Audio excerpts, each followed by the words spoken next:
ಕೇವಲ ಶಿಸ್ತುಬದ್ಧವಾದ ಜೀವನವನ್ನು ನಡೆಸುವುದರ ಮೂಲಕ ದೊರೆಯುವಂತಹ ಪವಿತ್ರತೆ ಪರಮಾತ್ಮನನ್ನು ದೊರಕಿಸಿಕೊಡಲಾರದು.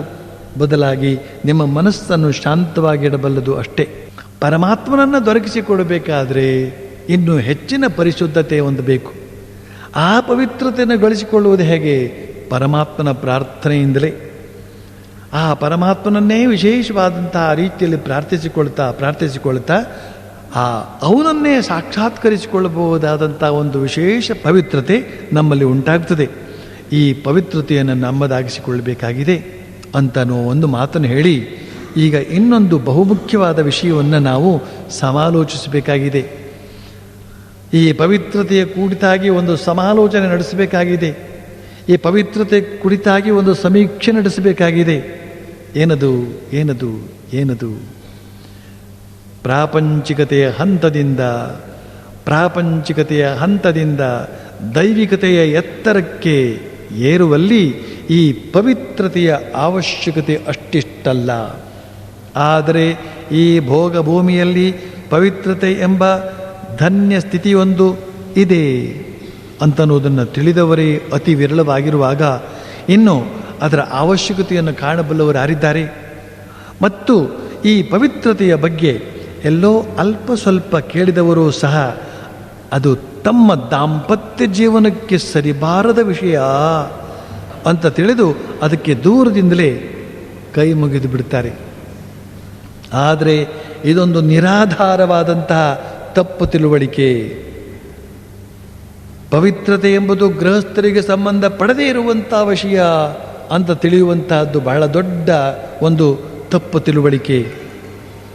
ಇದು ತಿಳಿಯಬೇಕಾದ್ರೆ ಕೊಂಚ ಆಲೋಚನೆ ಮಾಡಿ ನೋಡಿದಾಗ ನಿಮ್ಮ ಅರಿವಿಗೆ ಅದು ಬರ್ತದೆ. ಉದಾಹರಣೆಗೆ ಒಂದು ಶ್ಲೋಕ ಇದೆ, ನಿಮ್ಮಲ್ಲಿ ಕೆಲವರಿಗೆ ತಿಳಿದಿರಬಹುದು. ಅಹಲ್ಯಾ ದ್ರೌಪದಿ ಸೀತಾ ತಾರಾ ಮಂಡೋದರಿ ತಥಾ ಪಂಚಕನ್ಯಾ ಸ್ಮರೇ ನಿತ್ಯಂ ಮಹಾಪಾತಕನಾಶನಂ. ಅಂದರೆ ಅಹಲ್ಯಾ, ದ್ರೌಪದಿ, ಸೀತಾ, ತಾರಾ, ಮಂಡೋದರಿ.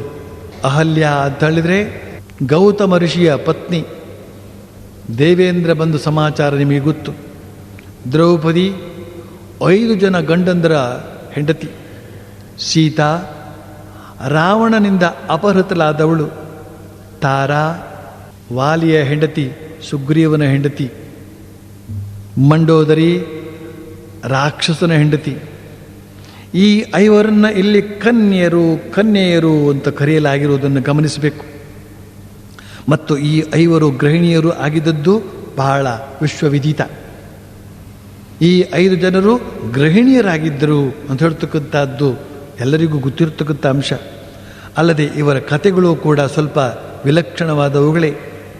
ಹೀಗಿದ್ದರೂ ಕೂಡ ಇವರನ್ನು ಪ್ರತಿನಿತ್ಯವೂ ಸ್ಮರಿಸಿಕೊಂಡ್ರೆ ಮಹಾಪಾತಕವೂ ನಾಶವಾಗುತ್ತದಂತೆ. ಅಂದರೆ ನಾವು ಪವಿತ್ರರಾಗಿ ಬಿಡ್ತೇವೆ. ಈ 5 ಜನ ಸ್ತ್ರೀಯರನ್ನು ನಾವು ಸ್ಮರಣೆ ಮಾಡಿಕೊಂಡ್ರೆ ನಾವು ಪವಿತ್ರರಾಗುತ್ತೇವೆ ಅಂತ ಹೇಳಿದಂತಾಯ್ತಲ್ವೇ? ಆದ್ದರಿಂದ ಪವಿತ್ರತೆ ಅಂದರೆ ಕೇವಲ ಬ್ರಹ್ಮಚರ್ಯದಿಂದ ಇರುವುದು ಮಾತ್ರವೇ ಅಲ್ಲ ಅಂತ ಹೇಳಿದಾಗ ಆಗಲಿಲ್ವೇ? ಹಾಗಾದರೆ ಪವಿತ್ರತೆ ಅಂದರೆ ಏನು? ಇಲ್ಲಿ ನಾವು ಪವಿತ್ರತೆಯ ಸಮಗ್ರ ರೂಪವನ್ನು ಅರಿತುಕೊಳ್ಳಬೇಕಾದ ಅವಶ್ಯಕತೆ ಇದೆ. ಪವಿ ಅಂದರೆ ಪಾಪ, ತ್ರ ಅಂದರೆ ದಾಟುವುದು, ಪಾರಾಗುವುದು ಅಂತಲ್ವೇ? ಆದ್ದರಿಂದ ಪ್ರಾರ್ಥನಾ ಪೂರ್ವಕವಾಗಿ ಪುಣ್ಯ ಕಾರ್ಯಗಳನ್ನು ಮಾಡ್ತಾ ಹಳೆಯ ಪಾಪಗಳನ್ನು ಕಳೆದುಕೊಳ್ತಕ್ಕಂಥದ್ದು ಹಾಗೂ ಹೊಸ ಪಾಪಗಳಿಗೆ ಅವಕಾಶ ಕೊಡದಿರುವಂತಹದ್ದು, ಈ ಮೂಲಕ ಪ್ರಾಪ್ತವಾಗತಕ್ಕಂಥ ಅಂತರಂಗ ಶುದ್ಧಿ ಇದೆಯಲ್ಲ, ಇದನ್ನು ಪವಿತ್ರತೆ ಅಂತ ಹೇಳಬಹುದು. ಎಷ್ಟೇ ಪಾಪ ಮಾಡಿದರೂ ಕೂಡ ಅವೆಲ್ಲ ಹತ್ತಿಯ ರಾಶಿಯಂತೆ.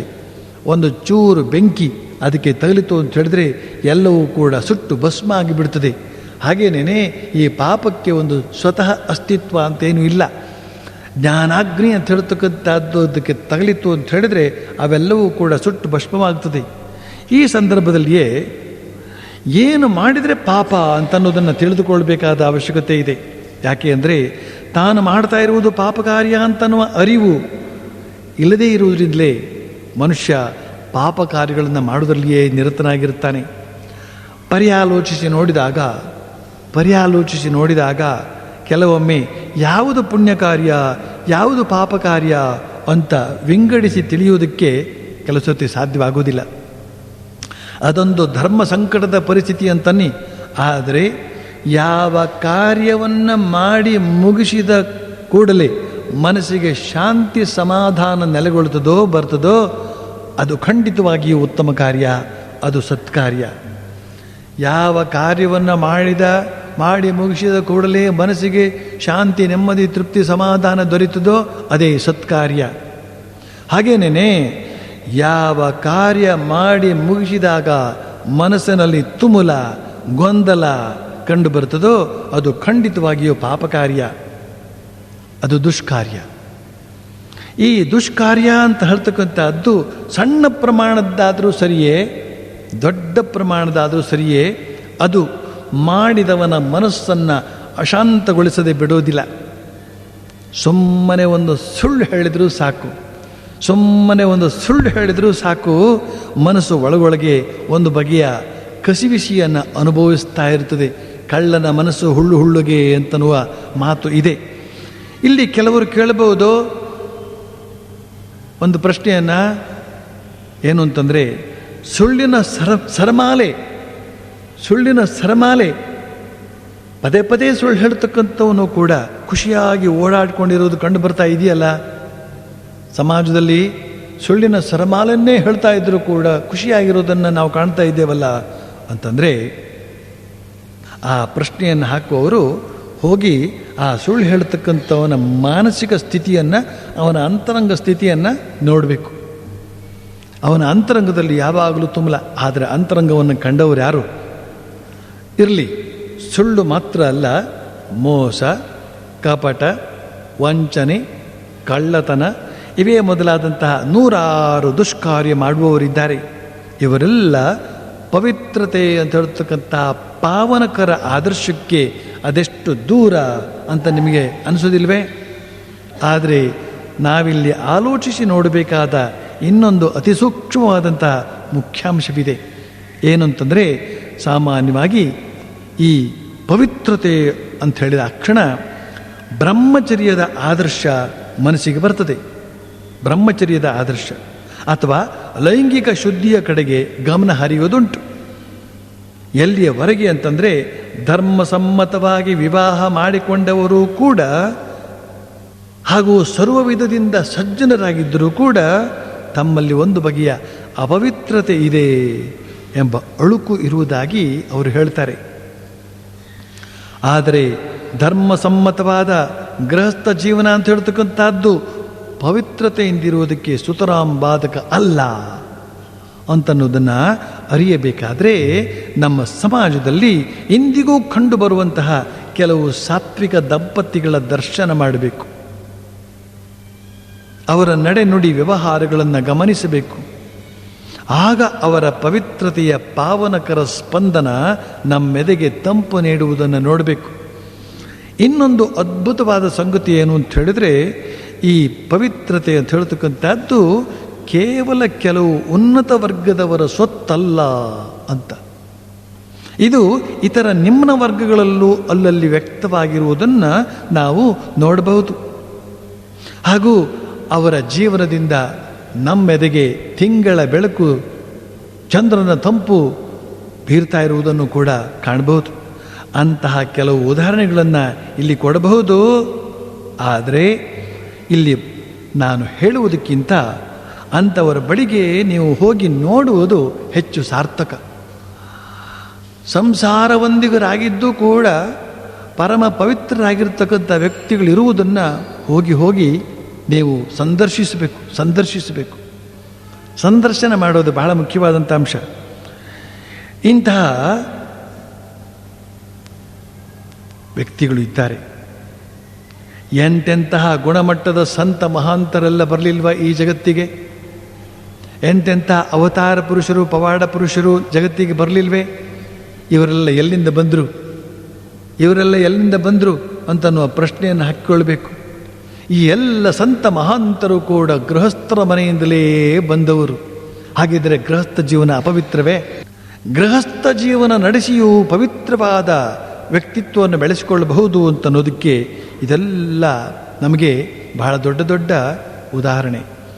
ಈಗ ಇಲ್ಲಿ ಇನ್ನೂ ಒಂದು ಸೂಕ್ಷ್ಮವಾದಂತಹ ಪ್ರಶ್ನೆ ನಮ್ಮ ಮುಂದೆ ಬರುತ್ತದೆ.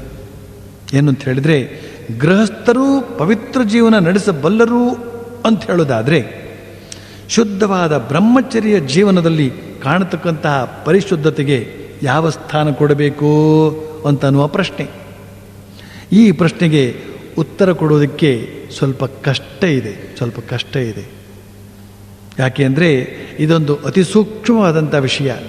ಬ್ರಹ್ಮಚರ್ಯ ಪಾಲಿಸಿಯೂ ವ್ಯಕ್ತಿತ್ವದಲ್ಲಿ ದಂಭ ದರ್ಪದ ದೋಷ ತುಂಬಿಕೊಂಡಿದ್ದರೆ, ಬ್ರಹ್ಮಚರ್ಯ ಪಾಲಿಸಿಯೂ ವ್ಯಕ್ತಿತ್ವದಲ್ಲಿ ದಂಭ ದರ್ಪದ ದೋಷ ತುಂಬಿಕೊಂಡಿದ್ದರೆ, ಬ್ರಹ್ಮಚರ್ಯ ಪಾಲಿಸಿಯೂ ಮದ ಮಾತ್ಸರ್ಯದ ಮದ ತುಂಬಿಕೊಂಡಿದ್ದರೆ, ಬ್ರಹ್ಮಚರ್ಯ ಪಾಲಿಸಿಯೂ ಹೆಸರು ಕೀರ್ತಿಯ ಹೀನ ಹಂಬಲ ತುಂಬಿಕೊಂಡಿದ್ದರೆ, ಅಂಥ ವ್ಯಕ್ತಿಯನ್ನು ಪವಿತ್ರ ವ್ಯಕ್ತಿ ಅಂತ ಯಾರು ತಾನೇ ಪರಿಗಣಿಸಿಯಾರು. ಅಲ್ಲದೆ ತಾನು ಬಹಳ ಪವಿತ್ರ, ತಾನು ಬಹಳ ಪರಿಶುದ್ಧ, ಆದ್ದರಿಂದ ತಾನು ಎಲ್ಲರಿಗಿಂತಲೂ ಮೇಲು ಅಂತನ್ನುವ ಅಹಂಕಾರವನ್ನು ತಾಳುವವರಿದ್ದಾರೆ ಅಂತ ಹೇಳ್ತಾರೆ ಶ್ರೀರಾಮಕೃಷ್ಣರ ಸನ್ಯಾಸಿ ಶಿಷ್ಯರಾದಂತಹ ಸ್ವಾಮಿ ಬ್ರಹ್ಮಾನಂದರು. ಈ ಪವಿತ್ರತೆಯ ಅಹಂಕಾರ ಅಂತ ಹೇಳ್ತಕ್ಕಂಥದ್ದು ಬಹಳ ಅಪಾಯಕರ. ನಿನಗಿಂತ ನಾನು ಹೆಚ್ಚು ಪವಿತ್ರ ಅಂತ ಹೇಳ್ತಕ್ಕಂಥ ಈ ಒಂದು ಅಹಂಕಾರ ಬಹಳ ಸೂಕ್ಷ್ಮ, ಬಹಳ ತೀಕ್ಷ್ಣ. ಆದ್ದರಿಂದ ಅದನ್ನು ಹೋಗಲಾಡಿಸಿಕೊಳ್ಳುವುದು ಕೂಡ ಅತಿ ಕಷ್ಟಕರ. ಅಂಥವರ ಆಧ್ಯಾತ್ಮಿಕ ಪ್ರಗತಿ ಕುಂಠಿತವಾಗಿಯೇ ಉಳಿದಿರುತ್ತದೆ ಅಂತ ಹೇಳ್ತಾರೆ ಸ್ವಾಮಿ ಬ್ರಹ್ಮಾನಂದರು. ಅವುಗಳನ್ನೆಲ್ಲ ಗಮನಿಸಿದಾಗ ಪರಿಪೂರ್ಣ ಪವಿತ್ರತೆಯ ಸ್ಥಿತಿಗೆ ಏರುವುದಕ್ಕೆ ಕೇವಲ ಬ್ರಹ್ಮಚರ್ಯ ಒಂದೇ ಸಾಲದು ಅಂತ ನಿಮಗೆ ತಿಳಿದು ಬರೋದಿಲ್ವೇ? ಅಶ್ವತ್ಥಾಮ ಅಂತ ಒಬ್ಬ ಇದ್ದ. ಅವನ ತಂದೆ ಸಾಕ್ಷಾತ್ ದ್ರೋಣಾಚಾರ್ಯರು. ಸ್ವಯಂ ಅವನು ಕೂಡ ಅಖಂಡ ಬ್ರಹ್ಮಚಾರಿ. ಅಷ್ಟಾದರೂ ಕೂಡ ಅವನನ್ನು ಇವತ್ತು ಯಾರೂ ಪೂಜಿಸುವವರಿಲ್ಲ, ಅವನನ್ನು ನೆನಪೇ ಮಾಡಿಕೊಳ್ಳುವವರಿಲ್ಲ. ಆದರೆ ಹನುಮಂತ ಮುಖ್ಯಪ್ರಾಣ, ಅವನು ವಾನರ ಕುಲದವನು, ಕೋತಿಗಳ ವಂಶದವನು. ಅಂಥದ್ರಲ್ಲೂ ಕೂಡ ಅವನ ಹೆಸರಿನಲ್ಲಿ ಇವತ್ತು ದೇವಸ್ಥಾನಗಳು ನಿರ್ಮಾಣವಾಗಿವೆ. ಕ್ರಮಬದ್ಧವಾದಂಥ ಪೂಜೆ ಸಲ್ಲುತ್ತಾ ಇದೆ ಅವನಿಗೆ. ಅವನ ಕೃಪೆಯನ್ನು ಪಡೆದು ಧನ್ಯರಾಗುತ್ತಾ ಇದ್ದೇವೆ ನಾವು ಅಂತ ಜನ ಭಾವಿಸ್ತಾ ಇದ್ದಾರೆ. ಅತ್ತ ಅಶ್ವತ್ಥಾಮ, ಇತ್ತ ಹನುಮಂತ. ಅವನು ಬ್ರಹ್ಮಚಾರಿ, ಇವನು ಬ್ರಹ್ಮಚಾರಿ. ಆದರೆ ಅವನ ಹೆಸರನ್ನೇ ಹೇಳುವವರಿಲ್ಲ. ಹೆಸರನ್ನೇ ಹೇಳಿದ್ರೆ ಅಲ್ಲಿ ಪಾಪ ಬರ್ತದೋ ನಮಗೆ ಎಂಬಂತೆ ಅವನ ಹೆಸರನ್ನೇ ಹೇಳುವುದಕ್ಕೆ ಹೆದರುತ್ತಾರೆ. ಆದರೆ ಇದೇ ವಾನರ ಕುಲದಲ್ಲಿ ಜನಿಸಿದಂತಹ ಹನುಮಂತನನ್ನು ನಾವು ಆರಾಧಿಸ್ತಾ ಇದ್ದೇವೆ.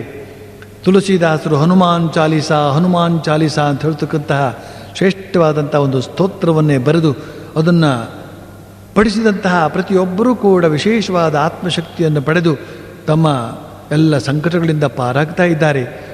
ಸಂಕಷ್ಟ ಚತುರ್ಥಿಯ ದಿನ ಗಣಪತಿಯನ್ನು ಹೇಗೆ ಆರಾಧಿಸ್ತಾರೋ ಅದೇ ರೀತಿಯಲ್ಲಿ ಸಂಕಷ್ಟ ಮೋಚಕ ಹನುಮಂತನನ್ನು ಕೂಡ ಶನಿವಾರ ಅವನನ್ನು ಆರಾಧಿಸಿ ಅವನಿಂದ ಹೆಚ್ಚು ಅನುಗ್ರಹಿತರಾಗ್ತಾ ಇದ್ದಾರೆ. ಇದರಿಂದಾಗಿ ಬ್ರಹ್ಮಚರ್ಯವನ್ನು ಪಾಲಿಸಿದರೂ ಕೂಡ ಅವನು ನಿಸ್ವಾರ್ಥಿಯಾಗಿದ್ದರೆ, ಅವನು ಪರಮಾತ್ಮನ ಕಾರ್ಯದಲ್ಲಿ ತೊಡಗಿದ್ದರೆ ಅಂಥವನು ಮಾತ್ರವೇ ನಿಜವಾದ ಅರ್ಥದಲ್ಲಿ ಪವಿತ್ರನಾಗೋದಕ್ಕೆ ಸಾಧ್ಯ. ಕೇವಲ ಲೈಂಗಿಕ ಶುದ್ಧಿ ಒಂದೇ ಸಾಕಾಗುವುದಿಲ್ಲ ಅಂತ ಹೇಳ್ತಕ್ಕಂತಹ ಮಾತು ನಮಗೆ ಇದರಿಂದ ಗೊತ್ತಾಗ್ತದೆ. ನಿಜಕ್ಕೂ ಪವಿತ್ರತೆ ಅಂತ ಹೇಳ್ತಕ್ಕಂಥದ್ದು ಅಂತರಂಗದ ನಿಜ ವ್ಯಕ್ತಿತ್ವಕ್ಕೆ ಸಂಬಂಧಿಸಿದ್ದು. ಆದರೆ ತಾವು ಪವಿತ್ರರೆಂಬಂತೆ ಕಾಣಿಸಿಕೊಳ್ಳುವುದಕ್ಕೂ ಒಂದು ವ್ಯವಸ್ಥೆಯನ್ನು ಕಂಡು ಹುಡುಕಲಾಗಿದೆ. ಉದಾಹರಣೆಗೆ, ಒಳಗೆ ತಪಸ್ಸಿನ ಯಾವ ಶಕ್ತಿ ಇರದಿದ್ದರೂ ಹೊರಗೆ ಮಹಾ ತಪಸ್ವಿಯಂತೆ ರಾರಾಜಿಸುವವರಿದ್ದಾರೆ.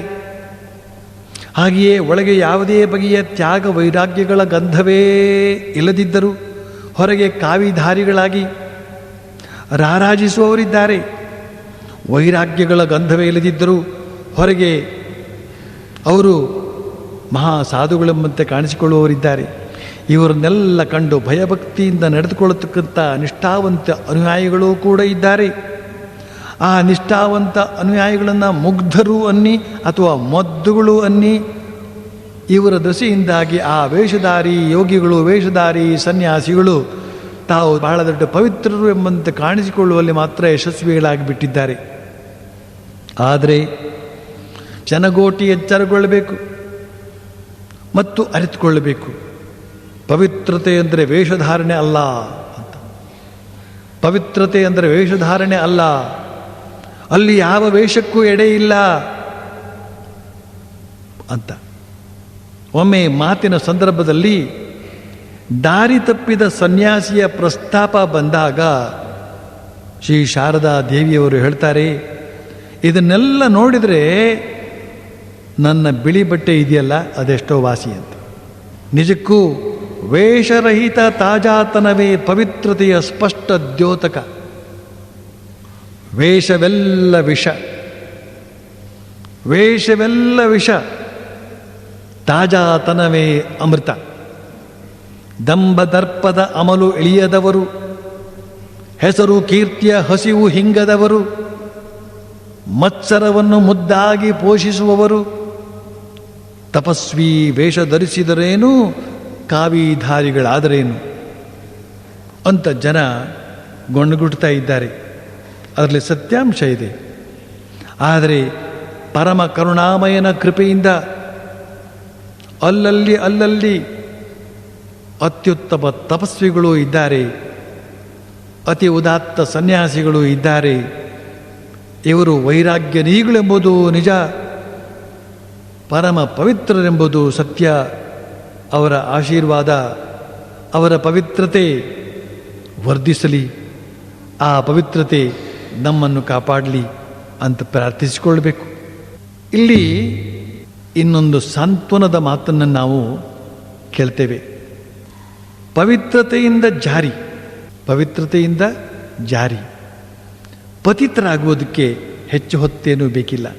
ಯೇಸು ಕ್ರಿಸ್ತ ಹೇಳ್ತಾನೆ, ಭೋಗ ಭೂಮಿಯ ತ್ಯಾಗಿ, ಈ ಮಹಾಯೋಗಿ ಯೇಸು ಕ್ರಿಸ್ತ ಹೇಳ್ತಾನೆ, ಯಾರು ಪರಸ್ತ್ರೀಯನ್ನು ಕಾಮದೃಷ್ಟಿಯಿಂದ ನೋಡುವನೋ ಅವನು ತನ್ನ ಹೃದಯದಲ್ಲಿ ಅದಾಗಲೇ ವ್ಯಭಿಚಾರವನ್ನು ಮಾಡಿದಂತೆಯೇ ಆಯಿತು. ಎಂಥ ಎಚ್ಚರಿಕೆಯ ಮಾತಿದು, ಎಂಥ ಎಚ್ಚರಿಕೆಯ ಮಾತಿದು.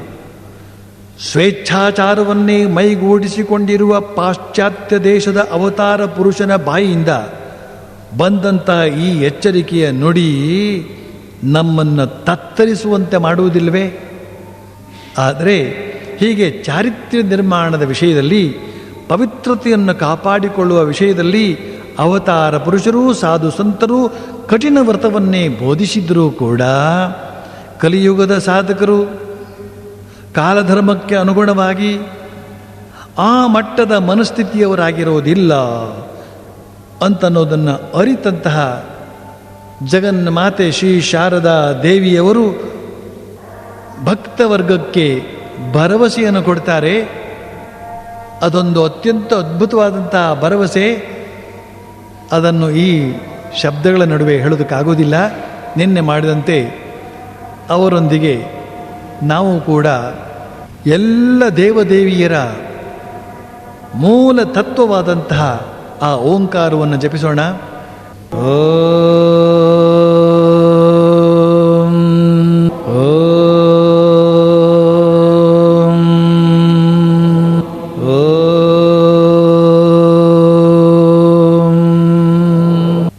ಈ ಓಂಕಾರವನ್ನು ಉಚ್ಚರಿಸ್ತಾ ನಿಮ್ಮ ಮನಸ್ಸು ಈಗಾಗಲೇ ಎಷ್ಟೊಂದು ಪವಿತ್ರವಾಗಿದೆ ಅಂತ ಹೇಳ್ತಕ್ಕಂಥ ಅನುಭವ ನಿಮಗೆ ಆಗಿದೆ.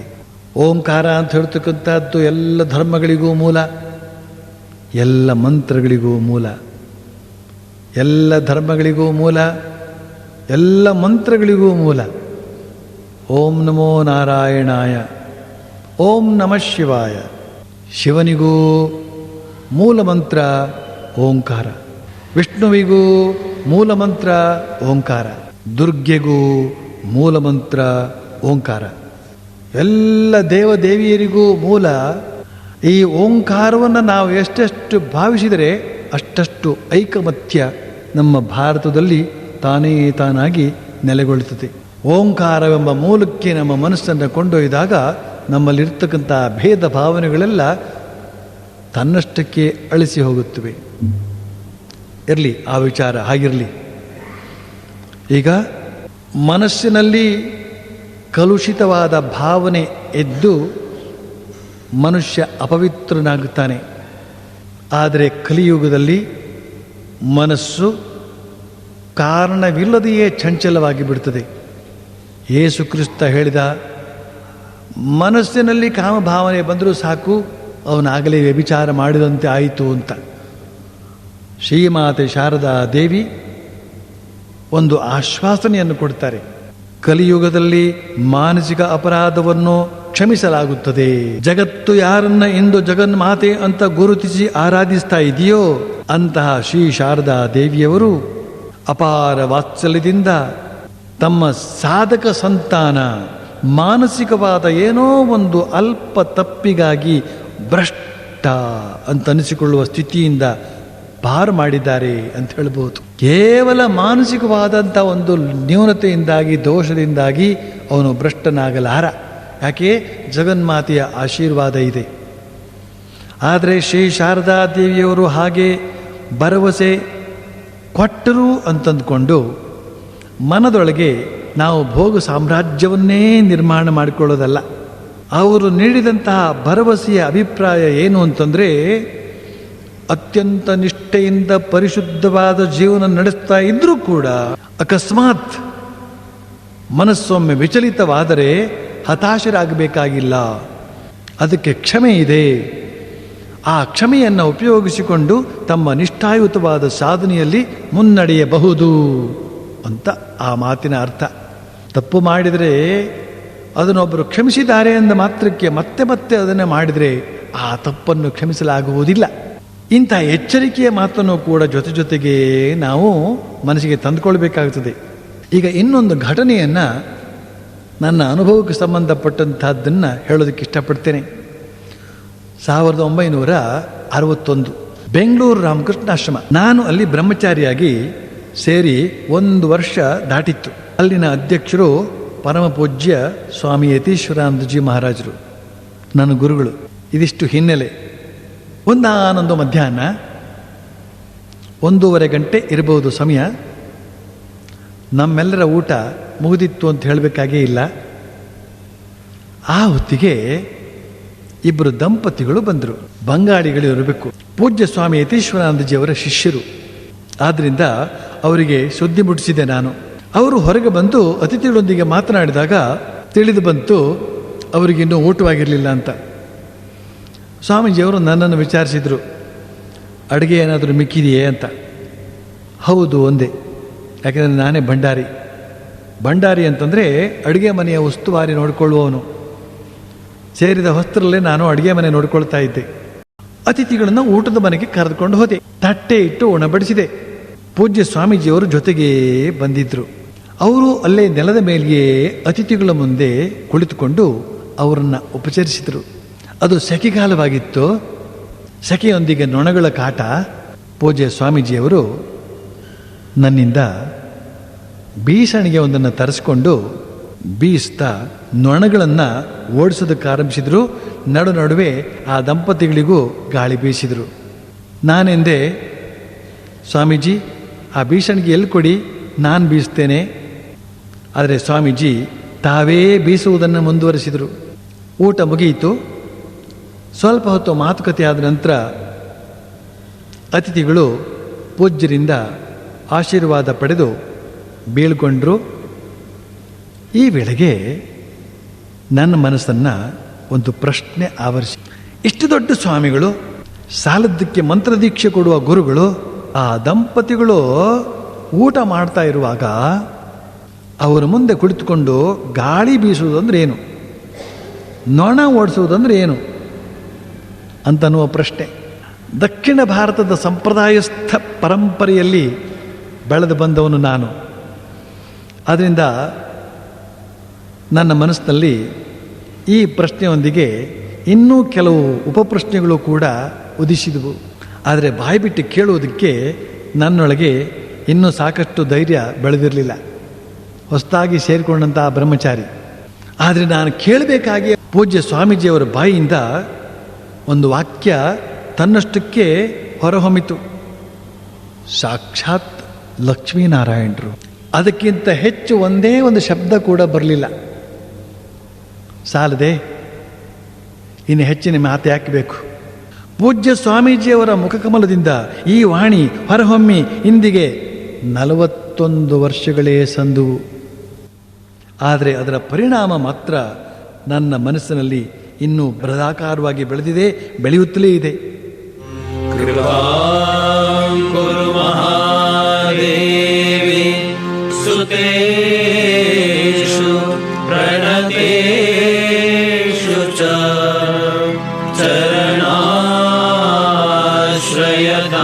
ಚರಣಾಶ್ರಯದಾನೇನ ಕೃಪಾಮಯೀ ನಮೋಸ್ತುತೇ. ಲಜ್ಜಾಪಟಾವೃತೆ ನಿತ್ಯಂ ಶಾರದೆ ಜ್ಞಾನದಾಯಿಕೆ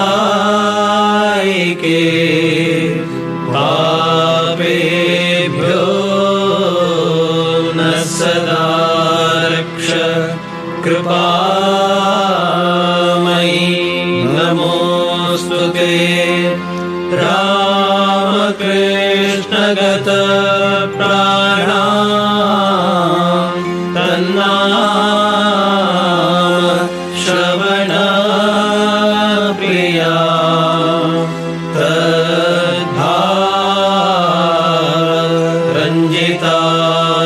ತದ್ಭಾರಂಜಿತಾಕಾರಾಂ ಪ್ರಣಮಾಮಿ ಮುಹುರ್ಮುಹುಃ.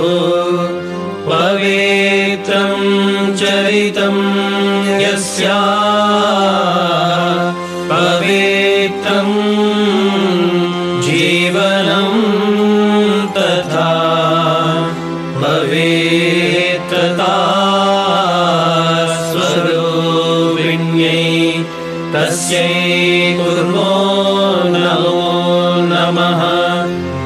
ಜನನೀಂ